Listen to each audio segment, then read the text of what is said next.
Habol, habol, habol, habol, habol. Katagpasaway.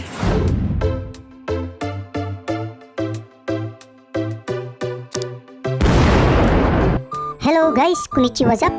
Ako nga pala si Kel, nakatira sa Japan. Ngayong araw nga, ay naka-duty ako, pero tumakas lang ako sa trabaho. Joke, biro lang. Alas 12 nga ng tanghaling tapat, ay tumungo ako sa hanko shop para kunin ang pinagawa kong hanko. Paano ba naman kasi, naiwala ko yung hanko na binigay sa akin dati. Maraming magtatanong kayo, ano nga ba ang hanko? Ang hanko ay ang ginagamit na pangpirma ng mga Japanese. At ginagamit nito maging ng mga trainee na nagpupunta sa Japan. Mamaya nga ay ipapakita ko sa inyo kung ano ba ang itsura ng hanko. Importante talaga na ingatan at huwag mong wawalain ang inyong hanko. Dahil napaka-hassle talaga pag bigla itong kinailangan. Pag binalas-malas nga naman, hindi ko nga alam kung saan ito hahanapin. Basta sinend na lang sa akin yung link ng lokasyon. Tapos sinanap ko na lang sa Google Map. Nababatrip na ako kasi hindi ko talaga mahanap. Saan ba dito yun? Bala ko na nga magbaliktad ng brief, baka ka ako nanuno na ako. Kaso naalala ko, wala nga pala ako sa Pinas. At maya-maya nga ay may napansin ako sa may Gedli. Buti na lang, naka-English yung hanko shop. Nakalagay ay stamp shop. At agad ko naman pinark sa Gedli ang aking NMAX para pumasok. Stamp shop. Dali-dali nga ay pumasok agad ako dahil naghahabol pa ako ng oras pabalik sa aking trabaho. Pagpasok ko nga ay sinalubong agad ako ni Kasusan. Dali-dali nga ay pinakita niya sa akin ang pinagawa kong hanko. At ipinakita niya kung paano ang tamang paggamit nito. 大丈夫。大丈夫です。このへこんでる方上、は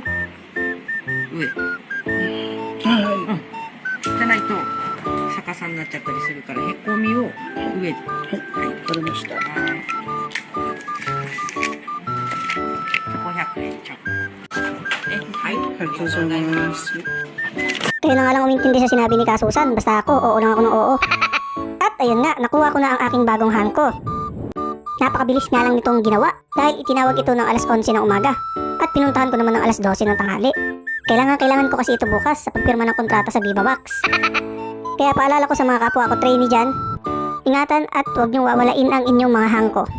Sana all may han. Habol, habol, habol. Katagpasaway. At yun nga, nagbeating the red light pa tayo. Pasaway talaga si Junjun. Huwag na huwag niyong gagayahin yun guys. Ako kasi nagmamadali talaga ako ng mga oras na to. 12:46. So may oras pa tayo para magpahinga. At finally nakabalik ako sa trabaho na may sapat na oras pa para makapagpahinga. At ito nga, ipapakita ko sa inyo ang aking biniling hanko. Ito yung pinakamura kasi hindi ko naman masyado itong nagagamit. Kaya ito na yung pinili natin. So bali, ito yung itsura niya. Ayan, sinasawsaw lang siya dito sa may red na ink. Tapos itutuldok mo lang. Yun na, wala. Ayan ang itsura ng hanko, okay? Hindi yan yung apelido mo. So parang pirma rin talaga siya. Ayan, apelido ko yung nakasulat yan. Medyo malabo lang sa camera. Kaya ingatan nyo ang inyong mga hanko. Yun lamang po, maraming salamat sa panonood. Kaya mata